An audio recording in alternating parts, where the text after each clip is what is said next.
The warm breeze did little to ease the pharaoh's mind this evening. He tried to remain calm, as worry caused his wings to twitch, much to his frustration.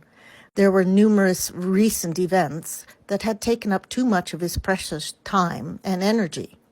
His biggest concerns were his sons, Amantul, who was a great tactician and scholar, but was in some ways not well. Bakari, who could never take his schooling on rulership seriously, was lazy and lacked imagination. Choosing an heir between them would be difficult.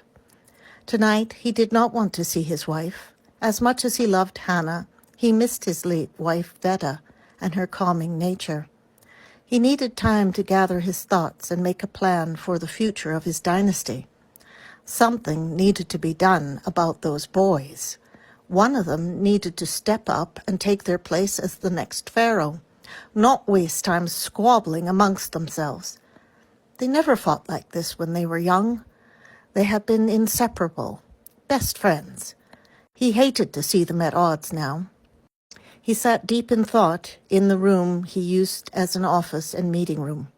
His golden mask was on the table. His fingers slowly caressed the tapered outline of the sun. Then there was a knock at the door. He had been expecting his royal advisor. "Enter," the pharaoh's voice boomed. The advisor quietly entered the room, pushing the door closed behind him to ensure their privacy. In his hands, he carried a bottle suitable for wine. A soft smile played across his face.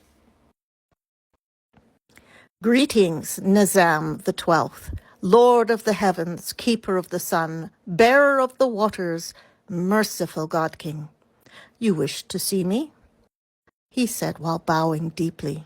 There was a smirk playing across his face as he intoned the ritual greeting. "Enough with theatrics, Chanda. I need my brother's aid.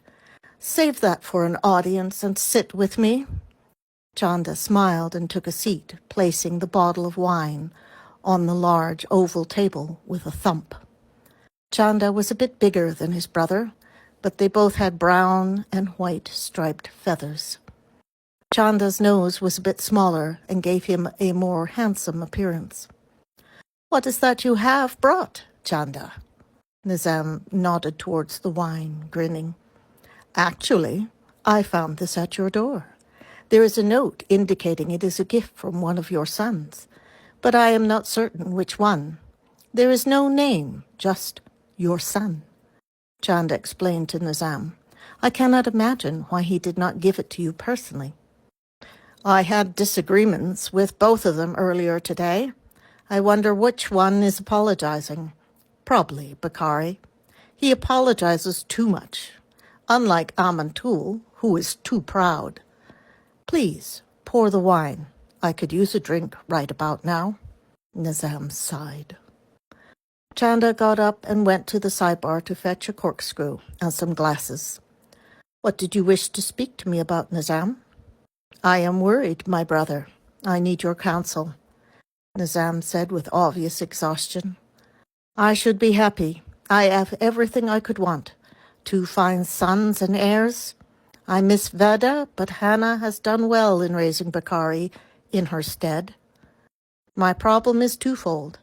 Amantul is the eldest by 3 days, not necessarily the best choice for the throne. The cube speaks to me and Bakari, but not to Amantul. And yet today, Amantul and I argued, and he insisted the cube will only speak to him when he is alone, which is nonsense. Then there is Bakari, who takes none of his lessons seriously.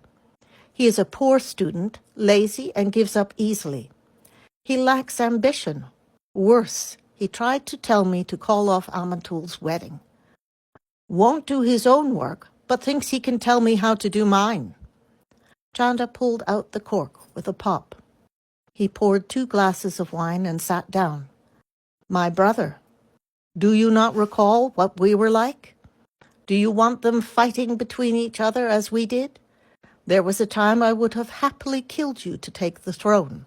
Chanda laughed, and Nizam joined in. Then Chanda added, I thought you had decided to name Amantul your heir. What has happened to cause you to doubt your choice? Amantul is displaying odd characteristics, laughing at inappropriate times, being sullen and distancing himself, and fighting with his brother Bakari when they used to be best friends. Bakari defends his brother, fools around, and skips his lessons, Nizam said as he thumped his fist on the table.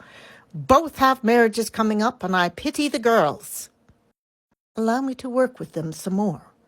There are still many years until one assumes the throne. There is no need to upset the balance or worry the people at this time. I am sure time and maturity will mellow them, Chanda consoled Nizam. I'm not sure that will be enough. You have 1 year, but I fear the worst. Amantul tells me the cube whispers to him. He says it tells him Bakari will try to overthrow him. But when I ask the cube, it says, the wind blows the sands in many directions. And Bakari flat out says he does not want the throne at all. But the cube speaks to him clearly. The pharaoh took hold of the glass of wine and stared into the depth of the dark red liquid. I will do my best, my brother, and keep you informed. Chanda raised his glass and made a toast. May the heavens look kindly upon you.